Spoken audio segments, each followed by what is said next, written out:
robots, AI, and the future. These are the things science fiction has warned us about for decades. But now, they aren't just ideas in movies and video games.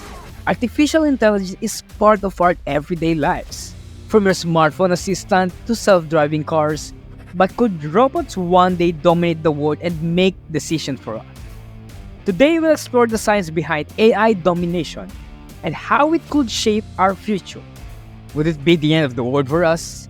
And along the way, we'll connect the dots with Detroit Become Human, a game that takes a hard look at what happens when robots gain control. So let's start with artificial intelligence or AI. AI is already transforming the world. AI systems can help us with everything from sorting emails to predicting the weather. But here's the catch. Most AI today is what we call narrow AI. This means it's really good at doing specific tasks, like playing chess or driving a car. Did you remember the time when you beat a chess bot, like an expert chess bot? No, right? Because you never did. So in Detroit Become Human, androids are built to serve human in almost every role imaginable. Nurses, police officers, even companions. While this may seem far off, our current AI systems are already being used in critical areas like healthcare, law enforcement, and education. But here's the thing, these systems follows rules and patterns. They don't think for themselves like the robots in Detroit. At least not yet. So where's AI headed? The big leap will be something called General AI. General AI can learn and think across multiple areas just like a human. Imagine an AI that could be a doctor in 1 minute, a teacher the next, and maybe even a world leader.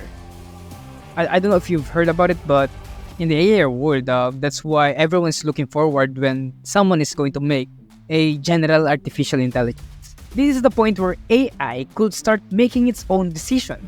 In Detroit Become Human, the android developed its intelligence and even emotions, leading to a crisis where they start to question their roles and rebel. Scientists today are working on systems that can learn and adapt, but we're still far from robots that can truly think and feel like humans. Or are we? Let's break down how AI actually works. AI uses something called machine learning or ML. No, not Mobile Legends, which means it gets better at tasks the more data you give it. So think of it like this. When you train your dog, you give it a treat every time it does a trick correctly. Over time, the dog learns to do the trick on command. AI is similar.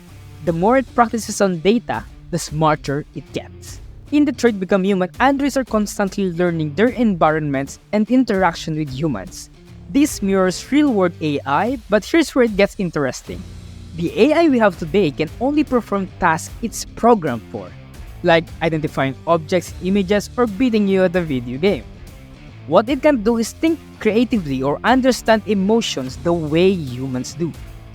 So if you're as curious as I am how the science behind games ties into real-world technology, make sure to subscribe and hit the notification bell so you don't miss out on future explorations.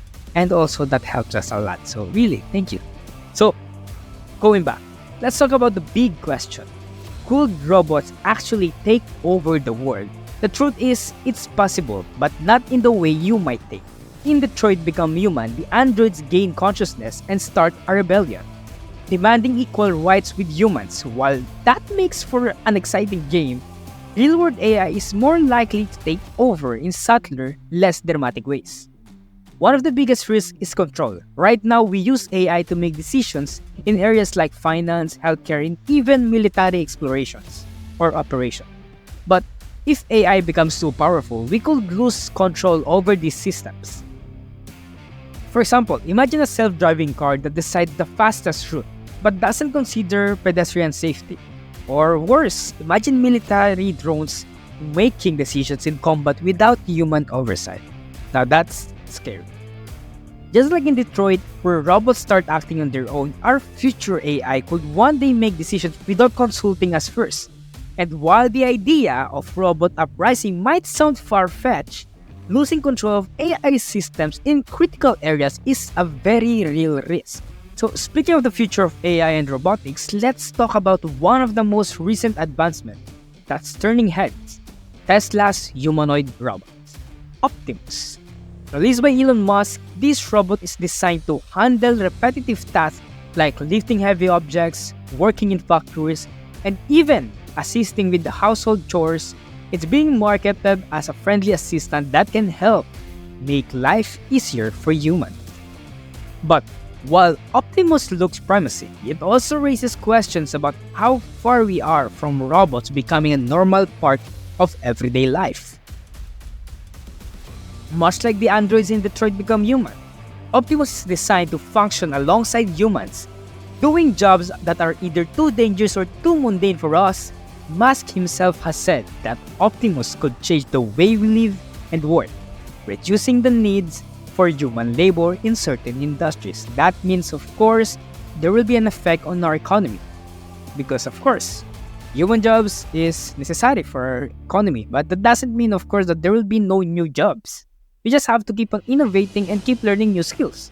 So while this sounds like a step forward or a more efficient future, it also brings up concerns about what happens when robots begin replacing human workers on a larger scale. While Optimus might seem like a helpful tool today, it's easy to imagine how robots like it could evolve into something more powerful. In Detroit Become Human, androids like Kara and Connor start out doing everyday tasks, much like Optimus is designed to do. But as they become more intelligent, they begin to make decisions on their own they've already adopted. Could the robots we build today like Optimus one day reach a point where they challenge human authority? The introduction of robots like Optimus also raises concerns about job loss, as I've said earlier. So if robots can do manual labor faster, cheaper, and more efficiently than humans, what happens to the people who rely on those jobs? While Optimus isn't an android with feelings or desires like the ones in Detroit, it's a step closer to a world where robots play a major role in society. And if we don't set clear boundaries for AI and robotic development, we could lose control over the very systems we create. So what do we do to make sure robots like Optimus remain helpful rather than harmful? Experts are already discussing ways to regulate AI and robotics, especially the general AI, making sure that robots serve us and don't make decisions on their own. This includes settings like ethical boundaries for how far we allow AI to go in industries like healthcare, transportations, and even security. The goal is to make sure AI helps us rather than replaces us. Here's some tips for you guys. Always use ChatGPT, but if you're going to use ChatGPT, just use them as a reference or as a tool. Okay, don't use them just copy pasting. That's So, anyways, Optimus is a glimpse into what could be a future full of helpful AI. But the key is making sure we stay in control and use AI to improve lives without losing jobs, privacy, or human oversight. So, could robots really take over the world? The answer is simple. Or maybe not, because the answer is maybe. So yeah, it's up to you. But yeah, it's up to us to decide what kind of future we want. By creating ethical guidelines, making sure smart decisions, we can make sure AI remains a tool for good rather than a threat. We've already seen in Detroit Become Human how AI left unchecked could spiral out of control. But in real life, we have the opportunity to prevent the scenario by staying ahead of technology and making conscious decisions about how we use it. So for those people who's so kind with ChatGPT, gosh, you guys are going to be alive for a long time for sure. So what do you think? Could robots really take over the world, or will we find a way to keep AI working for us instead against us? Let me know your thoughts in the comments below, and if you enjoyed this exploration of AI and robotics, make sure to like this video, subscribe to the channel, and hit the notification bell to stay updated with more mind-blowing content. On Game Science Unlocked, we'll continue exploring how science and games can show us glimpses of the future. And again, those subscribe and likes will support us really a lot. So thanks for watching, and I'll see you next. Adios.